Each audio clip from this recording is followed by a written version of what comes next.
नमस्कार। सब राम भक्तों को राम राम। आज अरण्य कांड में राम लक्ष्मण और सीता के साथ सुतीक्षण मुनि के आश्रम की तरफ प्रस्थान करते हैं। तुलसी लिखते हैं, मुनि अगस्त्य कर शेष सुजाना, नाम सुतीक्षण रते भगवाना। मन क्रम बचन राम पद सेवक, सपने हूँ आन भरोस न देवक। सुतीक्षण मुनि अगस्त ऋषि के शिष्य हैं और बहुत ज्ञानी हैं, और उनका नाम ही सुतीक्षण है। सुतीक्षण नाम क्यों है? क्योंकि उनकी बुद्धि बहुत तीक्ष्ण है, बहुत शार्प है, बहुत तेज बुद्धि है उनकी, और इसीलिए उनकी भगवान में रति है। भगवान के रूप को जानते हैं, भगवान में रति है। और तुलसी लिखते हैं कि मन क्रम और वचनों से वो राम के इस विश्व रूप के, राम के इस मनुष्य रूप के सेवक हैं, और किसी दूसरे ईश्वर पर उनको कोई भरोसा नहीं है, या ये माने कि किसी दूसरे को ईश्वर रूप में नहीं देख सकते। ये विश्व ही उनके लिए भगवान का रूप है, और हर मनुष्य उनके लिए भगवान का रूप है, अंग है। प्रभु आगवन श्रवण सुनि पावा, करत मनोरथ आतुर धावा। सहित अनुज मोहि राम गोसाई, मिले हैं निज सेवक की नाई। मोरे जिय भरोस दृढ़ नाहि, भगति बिरति न ज्ञान मन माहि। भगवान राम के आगमन की बात सुन के सुतीक्षण ऋषि उनकी तरफ आतुरता से दौड़ पड़ते हैं, और उनकी तरफ दौड़ते हुए उनके मन में ये ख्याल आता है कि क्या भगवान राम लक्ष्मण के साथ मेरे से एक सेवक की तरह मिलेंगे, मेरे को सेवक के रूप में क्या स्वीकार करेंगे। और फिर कहते हैं कि मेरे मन में भरोसा नहीं है दृढ़, क्योंकि मेरे में न तो भक्ति है, न मेरे में ज्ञान है, न मेरे में विरति है। इसलिए मुझे भरोसा नहीं है कि क्या भगवान राम मुझे सेवक की तरह मिलेंगे। नहीं सत्संग जोग जप जागा, नहीं दृढ़ चरण कमल अनुरागा। एक बानी करुणा निधान की, सो प्रिय जाके गति नान की।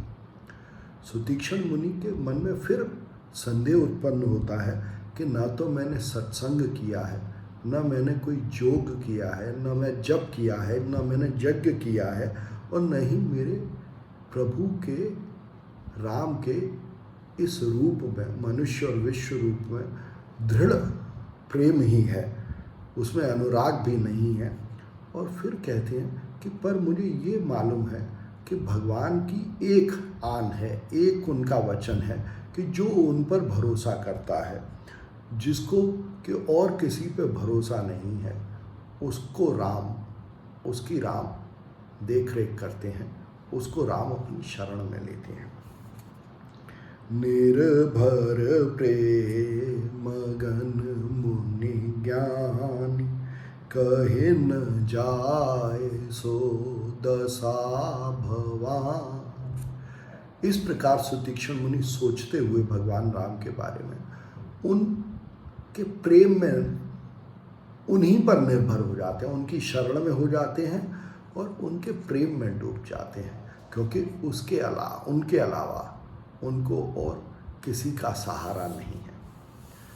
देसे अरु विदेसे पंथ नहीं सूझा, को मैं चलेऊ कहाँ नहीं बूझा।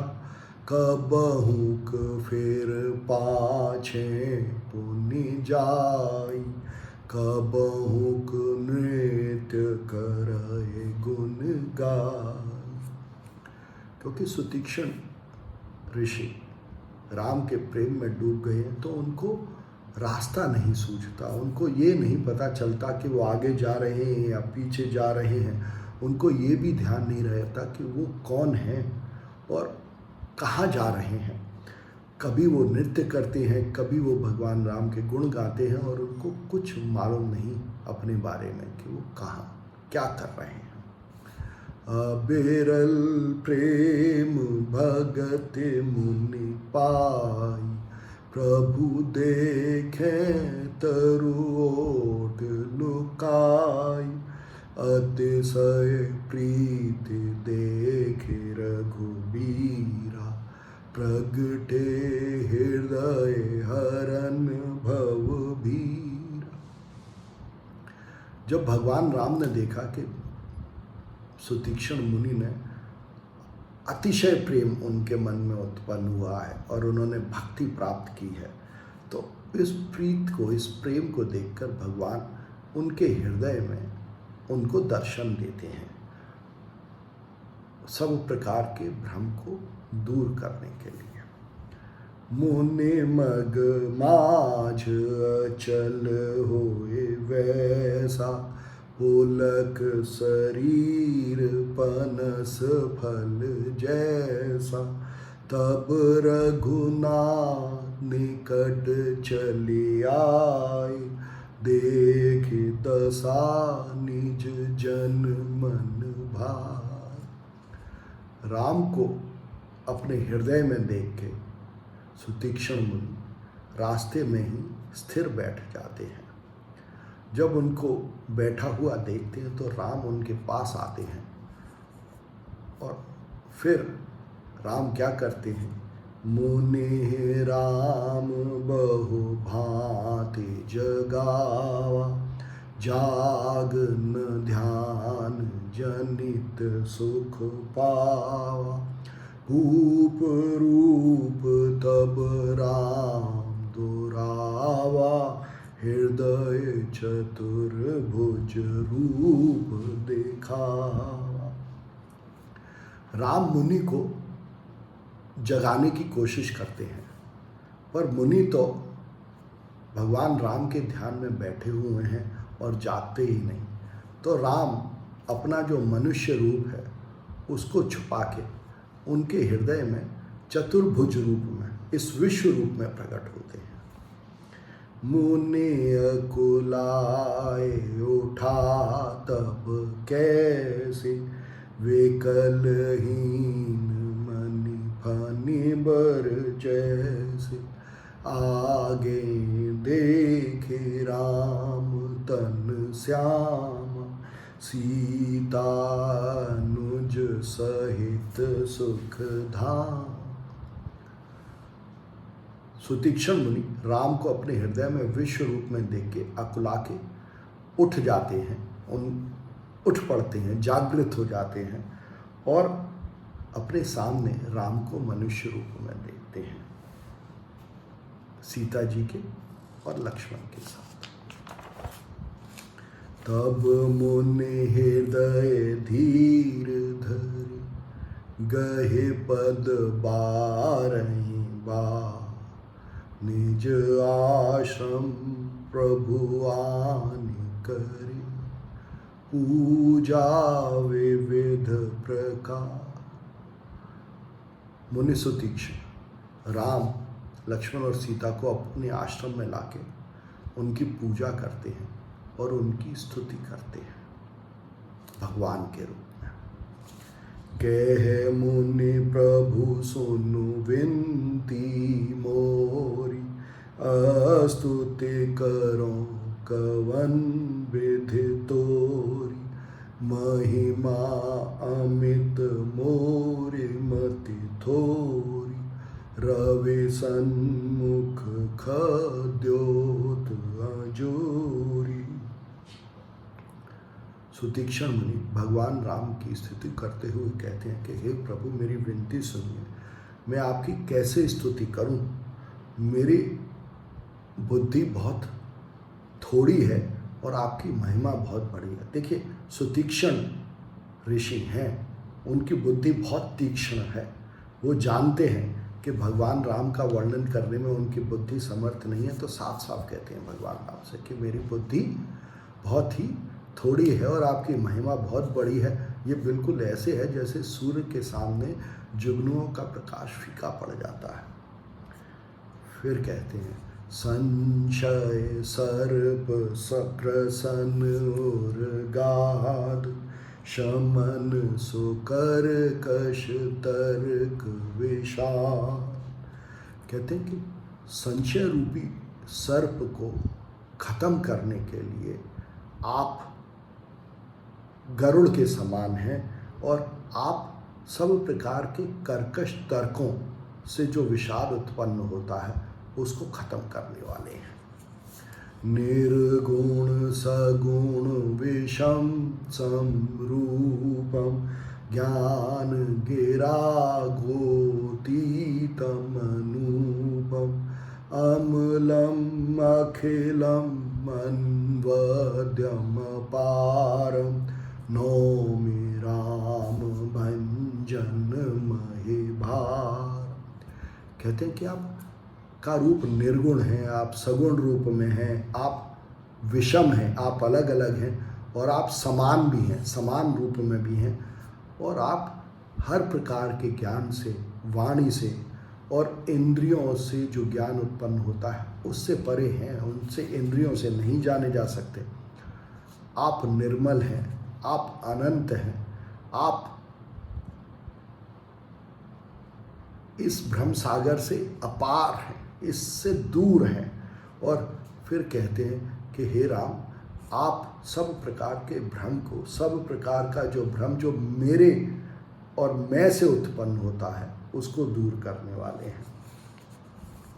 जद्यपि बेरज व्यापक अविनाशी, सबके हृदय निरंतर वासी, तदपि अनुज श्री सहित खरारी, बसतु मन से मम कानन चार।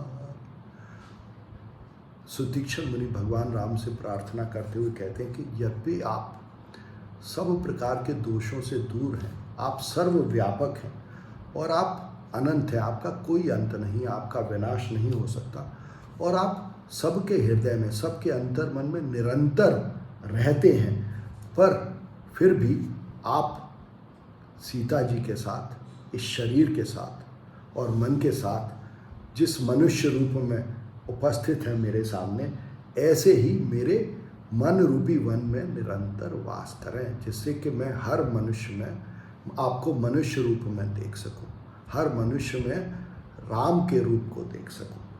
जे जानहि ते जानहु स्वाम, सगुण गुण नूर अंतर जाम, जो कौशलपति राजीव नयना, करऊ सो राम हृदय मम आईना। सुतीक्ष्ण मुनि फिर कहते हैं भगवान राम से कि जो भी आपको सगुण या निर्गुण रूप में जानते हैं या आपको जानते हैं अपने अंतर मन में निवास करने वाले भगवान के रूप में, वो आपको जाना करें, पर मेरे लिए तो आप इस मनुष्य रूप में ही प्रकट हैं और इस मनुष्य रूप में ही आप मेरे हृदय में निरंतर वास करें। अस अभिमान जाय जनि भोरे, मैं सेवक रघुपति पति मोर। फिर विनती करते हुए कहते हैं कि मेरा ये अभिमान कभी न जाए कि मैं सेवक हूँ और आप मेरे स्वामी हैं। मेरे को अभिमान इसी बात का रहे कि भगवान राम मेरे स्वामी हैं और मैं आपका सेवक हूँ, मैं आपका अंग हूँ, भाग हूँ और आपके भागवत सेवा में नित्य निरंतर लगा रहा हूँ। परम प्रसन्न जानु मुनि मोहि, जो बर मागहु देउ सो तोहि। मुनि कहे मैं बर कबहु न जाचा, समुझि न परए झूठ का साचा। भगवान राम सुतीक्ष्ण मुनि से कहते हैं कि मैं परम प्रसन्न हूँ तुमसे, और तुमको जो कोई भी वर चाहिए वो मुझसे मांगो। तो सुतीक्ष्ण मुनि कहते हैं कि मैंने तो आपसे कभी वर मांगा ही नहीं, क्योंकि मुझे यह मालूम ही नहीं कि क्या झूठ है और क्या सच है। भगवान के बारे में, राम के बारे में ये भ्रम है कि क्या झूठ है क्या सच है, और यह मुझे मालूम ही नहीं, तो क्या वर मांगूँ मैं आपसे। तुम्हें नीक लागे रघुराई, सो मोहि देहु दास सुखदाई। अबिरल भगति बिरति बेज्ञान, हो सकल गुण ज्ञान निधान। सुतीक्ष्ण मुनि भगवान राम से फिर कहते हैं कि आपको जो अच्छा लगे वो वर आप मेरे को दो। तो भगवान राम सुतीक्ष्ण मुनि को अविरल भक्ति, नित्य निरंतर भक्ति, विरति, इस भ्रम सागर से, इस संसार से में जो आसक्ति होती है उससे मुक्ति, और भगवान का ज्ञान, ये वर देते हैं। और फिर कहते हैं कि तुम में सब प्रकार के गुण हों और सब प्रकार का ज्ञान तुमको हो, ये वर देते हैं। प्रभु जो दीन सो बरो में पावा, अब सो देहु मोहि जो भाव। सुतीक्ष्ण मुनि अपनी तीक्ष्ण बुद्धि को दिखाते हुए कहते हैं कि हे भगवान, आपको जो अच्छा लगा आपने वो वर दिया मेरे को, अब मुझे जो चाहिए, अब मैं जान गया और मुझे जो चाहिए वो वर मैं आपसे मांगता हूँ। तो क्या वर मांगते हैं सुतीक्ष्ण मुनि भगवान से? अनुज जान की सहित प्रभु, चाप बान धर राम। मम हिय गगन इंदुए, बसहु सदा निहकाम। कहते हैं कि हे भगवान राम, आप अपने शरीर के, श्री जानकी जो शरीर का प्रतीक है, और लक्ष्मण जो मन का प्रतीक है, अपने शरीर और मन के साथ हे भगवान आप मेरे हृदय रूपी आकाश में चंद्रमा की तरह बसें। मेरे हृदय में नित्य निरंतर आपका यह मनुष्य रूप बना रहे। यह भगवान राम से मांगते हैं सुतीक्ष्ण मुनि, और इसमें उनकी तीक्ष्ण बुद्धि के दर्शन होते हैं कि भगवान से क्या मांगना चाहिए। न तो उन्होंने भक्ति मांगी, न विराग मांगा, न ज्ञान मांगा, उन्होंने भगवान से भगवान को ही मांगा। यही भगवान से मांगने योग्य है। क्या हम भी भगवान से भगवान को मांग सकते हैं? धन्यवाद।